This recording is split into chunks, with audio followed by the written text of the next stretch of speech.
بسم اللہ الرحمن الرحیم۔ پیش خدمت ہے خاص خبروں کا خلاصہ۔ ہندوستان میں گھریلو گیس کی قیمت میں فی سلنڈر 50 روپے کا اضافہ، کانگریس پارٹی کی مذمت، اضافہ واپس لینے کا مطالبہ۔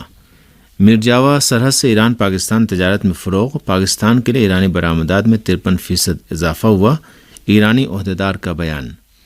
جمعے کی رات مختلف فلسطینی علاقوں پر صہیونی فوجوں کے حملے، متعدد فلسطینیوں کے زخمی ہونے کی خبر۔ اور پیش خبریں تفصیل سے۔ ہندوستان کی حزب اختلاف کی جماعت کانگریس پارٹی نے حکومت سے گھریلو گیس کی قیمت میں اضافہ واپس لینے کا مطالبہ کیا ہے۔ ہندوستان میں سنیچر کو گھریلو گیس کی قیمت میں 50 روپے فی سلنڈر اضافہ کر دیا گیا۔ نئے اضافے کے بعد گھریلو گیس 999 روپے 50 پیسے فی سلنڈر ہو گئی۔ یہ ایسی حالت میں کہ ہندوستان میں رواں مہینے کے آغاز میں ہی کمرشل سلنڈر کی قیمت میں 102 روپے فی سلنڈر اضافہ کیا گیا تھا، جس کے بعد 19 کلو کے کمرشل گیس سلنڈر کی قیمت 2355 روپے 50 پیسے ہو گئی تھی۔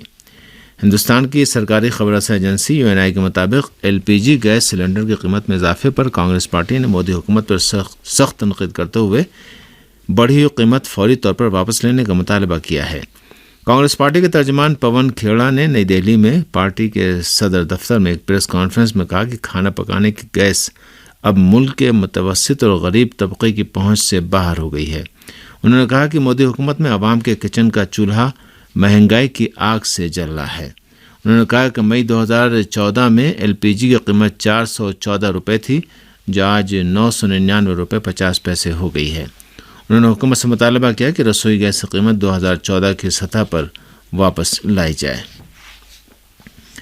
ایران کے جنوب مشرقی صوبے سیستان و بلوچستان کے نقل و حمل اور راہداری کے امور کے ڈائریکٹر جنرل نے کہا کہ گزشتہ ایرانی سال کے دوران میرجاوا سرحدی ٹرمینل سے پاکستان کے لیے 10,56,361 ٹن اشیاء اور مصنوعات برآمد کی گئی ہیں۔ صوبے سیستان و بلوچستان کے نقل و حمل اور راہداری کے امور کے ڈائریکٹر جنرل ایوب کرد نے کہا کہ مصنوعات 46,129 ٹرکوں کے ذریعے برآمد کی گئیں، جس میں اس سے قبل سال کے مقابلے میں 53% اضافے کی نشاندہی ہوتی ہے۔ انہوں نے کہا کہ کورونا کے دوران بھی پاکستان کے لیے ایران کی برآمدات کا سلسلہ جاری رہا ہے اور روزانہ عام طور سے 300 سے زائد ٹرکوں سے برآمدات ہوتی ہے۔ واضح ہے کہ ایران اور پاکستان کے درمیان میرجاوا کے راستے قانونی تجارتی لین دین ہوتی ہے، جبکہ پاکستان اور ایران کے درمیان عراق کے بعد سب سے طویل مشترکہ سرحدیں ملتی ہیں۔ ایران کے وزیر خارجہ نے زیادہ سے زیادہ دباؤ کی امریکی پالیسی کو ویانا مذاکرات میں پیدا ہونے والے تعطل کی اصل وجہ قرار دیا ہے۔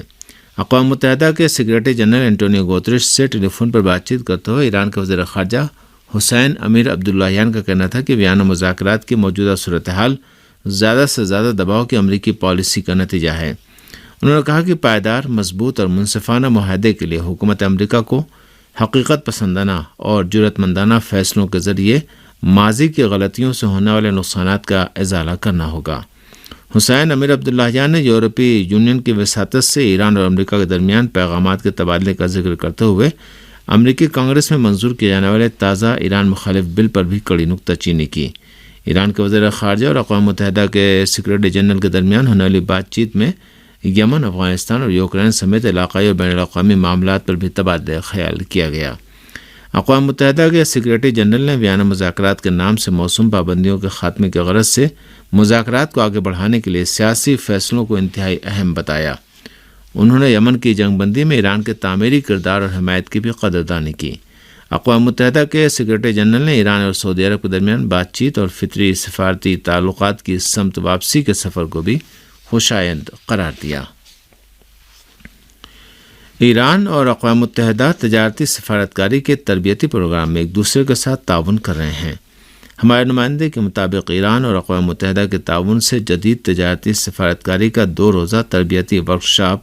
ہفتے سے تہران میں شروع ہو گیا ہے۔ اس ورکشاپ میں وزارت خارجہ کے اقتصادی اور عالمی امور کے ماہرین کے علاوہ متعلقہ وزارت خانوں کے اعلیٰ افسران حصہ لے رہے ہیں۔ ورکشاپ کے انعقاد کا مقصد بین الاقوامی تجارتی نظام میں آنے والی تبدیلیوں اور تجارتی سفارتکاری کو آگے بڑھانے والے ترقی پذیر ملکوں کے تجربات کے بارے میں معلومات فراہم کرنا ہے۔ اقوام متحدہ کے مرکز برائے بین الاقوامی تجارت ITC کے ماہرین اس 2 ورکشاپ میں شریک سفارتکاروں اور افسران کو تربیت فراہم کر رہے ہیں۔ بیرونی تجارت اور خاص طور سے ہمسایہ ملکوں کے ساتھ تجارتی لین دین کا فروغ ایران کی اقتصادی سفارتکاری کی ترجیحات میں شامل ہے، جس میں اقتصادی ماہرین اور بیرون ملک سفارت خانوں میں تعینات تجارتی اتاشی اہم کردار ادا کر رہے ہیں۔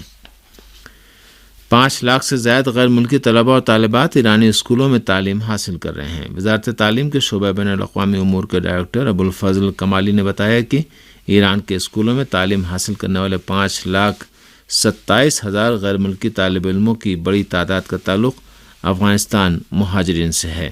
ان کا کہنا تھا کہ کچھ تعداد میں پاکستان، بنگلہ دیش، عراق اور دیگر ملکوں سے تعلق رکھنے والے طلباء اور طالبات بھی ایرانی اسکولوں میں تعلیم حاصل کر رہے ہیں۔ ابوالفضل کمالی کا کہنا تھا کہ ایران کی وزارت تعلیم نے غیر ملکی بچوں کو مناسب تعلیمی ماحول فراہم کیا اور خاص طور سے افغان مہاجرین کے بچوں کے لیے 22 خصوصی اسکول قائم کر رکھے ہیں۔ انہوں نے واضح کیا کہ غیر ملکی بچے خصوصی اسکولوں میں جانے کے پابند نہیں ہیں اور وہ عام اسکولوں میں بھی داخلہ لینے کے مجاز ہیں۔ وزارت تعلیم کے مذکورہ عہدیدار کا کہنا تھا کہ حتیٰ غیر قانونی طور پر ایران میں داخل ہونے والے افغان مہاجرین کے بچے بھی ایران کے اسکولوں میں داخلہ لے سکتے ہیں اور ان کے والدین سے کسی بھی قسم کا معاوضہ یا قانونی سفری دستاویزات بھی طلب نہیں کی جائیں گی۔ واضح ہے کہ رہبر انقلاب اسلامی ایران چند برس قبل یہ احکامات صادر فرما چکے ہیں کہ ملک میں قانونی یا غیر قانونی طور پر رہنے والے افغان مہاجرین کے بچے تعلیم سے محروم نہ رہیں اور اس کے لیے تمام تر اقدامات عمل میں لائے جائیں۔ ایران کے دفتر خارجہ ترجمان نے غاصب صہیونی حکومت کے خلاف فلسطینیوں کی جد و جہد کو فطری رد عمل سے تعبیر کرتے ہوئے اس جد و جہد کو فلسطینی عوام کا قانونی حق قرار دیا ہے۔ ایران کی وزارت خارجہ ترجمان سید خطیب زادہ نے مسجد الاقصی پر غاصب صہیونیوں کی جاہریت اور فلسطین کے مقدس مقامات میں نہتے فلسطینی نمازیوں پر ان صہیونیوں کی وحشیانہ بربریت کی مذمت کرتے ہوئے اعلان کیا ہے کہ غاصب صہیونی حکومت اپنے زوال کی طرف مسلسل آگے بڑھ رہی ہے اور غاصبوں کے خلاف جد و جہد فلسطینیوں کا قانونی حق ہے۔ سعید خطیب زادہ نے فلسطین کے مقبوضہ علاقوں میں نسل پرست غاصب صہیونی حکومت کے جارحانہ اقدامات کی طرف اشارہ کرتے ہوئے غاصب صہیونیوں کے مقابلے میں دفاع کی ضرورت پر تاکید کی اور اپنے دفاع کے لیے دنیا کے مختلف ملکوں اور حکومتوں نیز بین الاقوامی اداروں کی جانب سے فلسطینیوں کی بھرپور حمایت کیے جانے کی ضرورت پر زور دیا۔ ایران کے دفتر خارجہ ترجمان نے فلسطین کے دفاع اور مسجد الاقصی کی نجات نیز مقبوضہ علاقوں کی آزادی کے لیے عالم اسلام میں اتحاد اور اس کے تحفظ کی ضرورت پر تاکید کی اور بعض عرب ملکوں کی جانب سے غاصب صہیونی حکومت کے ساتھ تعلقات کی برقراری کو فلسطینیوں سے غداری قرار دیا۔ غاصب صہیونی حکومت کے فوجیوں نے جنین کے مغرب میں سیلۃ الحارثیہ نامی علاقے پر حملہ کر کے 3 فلسطینیوں کو زخمی کر دیا، جبکہ فلسطینی قیدی عمر جرادات کے گھر کو دھماکے سے تباہ کر دیا۔ العہد کی رپورٹ کے مطابق عمر جرادات نامی فلسطینی قیدی گزشتہ سال دسمبر سے ایک مزاحمتی کارروائی انجام دینے کی بنا پر، جس میں جنین کے قریب ایک صہیونی ہلاک ہو گیا تھا، حراست میں ہے۔ اس رپورٹ کے مطابق باخبر ذرائع کہنا ہے کہ غاصب صہیونی حکومت نے اس فلسطینی قیدی کے 2 بھائیوں اور اس کی والدہ کو بھی حراست میں لے رکھا ہے۔ فلسطینی ذرائع نے اعلان کیا کہ صہیونی فوجوں نے اس فلسطینی کے گھر کو تباہ کرنے کے لیے جنین کے مغرب میں سیلۃ الحارثیہ پر حملے کے دوران فائرنگ بھی کی، جس میں 3 فلسطینی زخمی ہو گئے۔ اس سے قبل جمعے کی رات پریس ذرائع نے اعلان کیا کہ شمال مغربی غرب اردن میں غرب اردن میں باوردی صہیونی دہشت گردوں کی یلغار میں 50 فلسطینی زخمی ہو گئے۔ فلسطین اليوم کی رپورٹ کے مطابق صہیونی دہشت گردوں نے گزشتہ شب شمال مغربی اردن کے دیہی علاقوں قریوت اور بیت دجن پر دھاوا بول دیا۔ اس رپورٹ کے مطابق صہیونی فوجوں نے اس حملے میں آنسو گیس کے شیل بھی داغے، فائرنگ بھی کی، جس کے نتیجے میں 50 فلسطینی نوجوان زخمی ہو گئے۔ رپورٹ کے مطابق فلسطینیوں نے صہیونی بستیوں کی تعمیر کے خلاف مظاہرے بھی کیے۔ ماہ مبارکہ رمضان شروع ہونے کے بعد سے غرب اردن اور مقبوضہ بیت المقدس میں صہیونی دہشت گردوں کے حملے تیز ہو گئے ہیں۔ حالیہ ہفتوں کے دوران دسیوں فلسطینی صہیونی دہشت گردوں کی فائرنگ میں شہید ہو چکے ہیں، جبکہ فلسطینیوں کی جوابی اور شہادت پسندانہ کارروائیوں میں 16 صہیونی ہلاک ہوئے ہیں۔ یہ ایسی حالت میں ہے کہ صہیونی حکومت صہیونی بستیوں کی تعمیر کے ذریعے مقبوضہ علاقوں کی آبادی کا نقشہ تبدیل کرنے کی کوشش کر رہی ہے تاکہ صہیونیوں کے مفاد میں صورتحال تبدیل کی جا سکے۔ یمن کی عوامی تحریک انصار اللہ کے ترجمان نے اقوام متحدہ کے غیر جانبدارانہ موقف کی ضرورت پر زور دیتے ہوئے کہا کہ اقوام متحدہ کو سعودی عرب کے گمراہ کن پروپیگنڈے اور جھانسے میں نہیں آنا چاہیے۔ المسیرہ ٹی وی کی رپورٹ کے مطابق یمن کی عوامی تحریک انصار اللہ کے ترجمان محمد عبدالسلام نے یمن کے مسائل میں سعودی کردار کے بارے میں ریاض کے پروپیگنڈے کو گمراہ کن قرار دیا۔ انہوں نے کہا کہ سعودی عرب اپنے غلط پروپیگنڈے کے ذریعے یمن کے حقائق تحریف کر کے پیش کرنے کی کوشش کر رہا ہے، جبکہ اقوام متحدہ کو چاہے کہ سعودی عرب کے پروپیگنڈے میں نہ آئے اور یمن کے سلسلے میں اپنا غیر جانبدارانہ موقف اختیار کرے۔ یمن کی عوامی تحریک انصار اللہ کے ترجمان محمد عبدالسلام نے اس سے قبل کہا تھا کہ یمن پر جاری سعودی اتحاد کی جارحیت اس بات کو ثابت کرتی ہے کہ جارح ممالک جنگ بندی کی مسلسل خلاف ورزی کر رہے ہیں اور وہ صنعاء کا بین الاقوامی ایئرپورٹ کھولنے سے گریز اور ایندھن اور غذائی اشیاء کے حامل بحری جہازوں کو الحدیدہ بندرگاہ پہنچنے سے روک رہے ہیں۔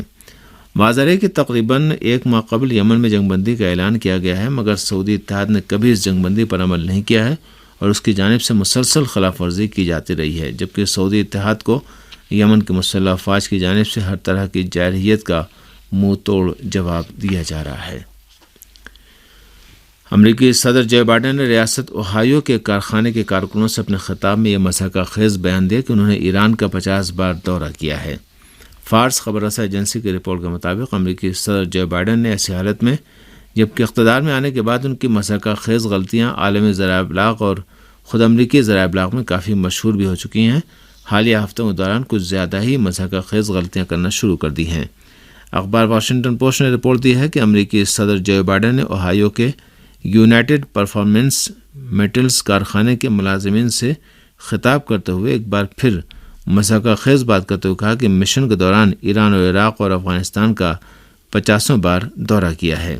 اس سے قبل انہوں نے کہا تھا کہ انہوں نے مغربی ایشیا کے ملکوں کا 30 سے 40 بار دورہ کیا، جبکہ اب انہوں نے یہ دعویٰ کیا کہ ایران اور عراق اور افغانستان کا 50 بار دورہ کیا ہے۔ اس سے قبل جو بائیڈن نے سیاٹل میں بغیر کسی کی موجودگی کے وہم میں ہاتھ ملانے کے لیے اپنا ہاتھ آگے بڑھایا تھا، جبکہ وہاں کوئی بھی موجود نہیں تھا۔ روس کے وزیر خارجہ نے مغرب کی عائد کردہ پابندیوں کو غیر مؤثر قرار دیتے ہوئے کہا کہ اس طرح کے اقدامات روسی عوام کے عزم میں کوئی خلل نہیں ڈال سکتے۔ ماسکو میں وزارت خارجہ کی تقریب سے خطاب کرتے ہوئے وزیر خارجہ سرگئی لاروف کہنا تھا کہ کوئی بھی دشمنانہ اقدام یا پابندی تاریخی حقائق اور جائز مفادات کے دفاع سے متعلق روسی عوام کے عزم کو کمزور نہیں کر سکتی۔ انہوں نے کہا کہ روس دنیا کے تقریباً سبھی ممالک کے ساتھ منصفانہ عالمی نظام کے قیام کا خواہاں ہے۔ انہوں نے کہا کہ ہم امریکیوں کی طرح نہیں جو اپنے بنائے ہوئے قانون دوسروں پر زبردستی مسلط کرنے کی کوشش کرتے ہیں۔ روس کے وزیر خارجہ نے کہا کہ ہماری تمام تر تگ و دو اس عالمی ادارے کے منشور کے مطابق ہے جسے دوسری عالمی جنگ کے بعد اقوام متحدہ کی شکل میں قائم کیا گیا ہے۔ سرگئی لاروف نے بڑے واضح الفاظ میں کہا کہ بعض ممالک جو مساوات پر یقین نہیں رکھتے اور دنیا پر حکومت کرنا چاہتے ہیں، اس بات کی کوشش کر رہے ہیں کہ دنیا بھر کے ممالک کے درمیان انصاف اور مساوات کے اصولوں کو یکسر تبدیل کر دیا جائے۔ اس سے پہلے روسی ایوان صدر نے اپنے ملک کے خلاف عائد کی جانے والی پابندیوں کی مذمت کرتے ہوئے اسے مغرب کی جانب سے شروع کی جانے والی اقتصادی جنگ قرار دیا تھا۔ امریکہ اور مغربی ملکوں نے یوکرین میں روس کے خصوصی فوجی آپریشن کے بعد سے اب تک ماسکو کے خلاف بڑے پیمانے پر اقتصادی پابندیاں عائد کر رکھی ہیں اور ان میں مزید اضافہ کرنے کا ارادہ رکھتے ہیں۔ یہ پابندیاں ایسے وقت میں لگائی جا رہی ہیں جب اپنے تمام تر اقدامات کے باوجود مغرب کو اس بات کا بھی خدشہ لاحق ہے کہ روس کے خلاف اقتصادی پابندیوں میں مزید شدت اور خاص طور سے تیل اور گیس کے شعبے پر عائد کی جانے والی پابندیاں یورپ کی معاشی صورتحال کو مزید ابتر اور صورتحال کو مزید ابتر اور توانائی کی عالمی منڈی کو بھونچال سے دوچار نہ کر دے۔ قرآن و شواہد کے مطابق روس کے خلاف اب تک عائد کی جانے والی پابندیوں نے یورپی معیشت کو بہت سے چیلنجوں سے دوچار کر دیا ہے اور ہنگری کے وزیر اعظم اپنے ملک پر پڑنے والے تباہ کن اثرات کی بابت سخت خبردار کر چکے ہیں۔ وزیر اعظم وکٹر اوربین نے روسی تیل پر پابندیوں سے متعلق یورپی یونین کے مجوزہ بل کو ہنگری کی معیشت پر بمباری کے مترادف قرار دیتے ہوئے واضح کیا کہ ان کا ملک ایسے کسی بھی بل کو ویٹو کر دے گا۔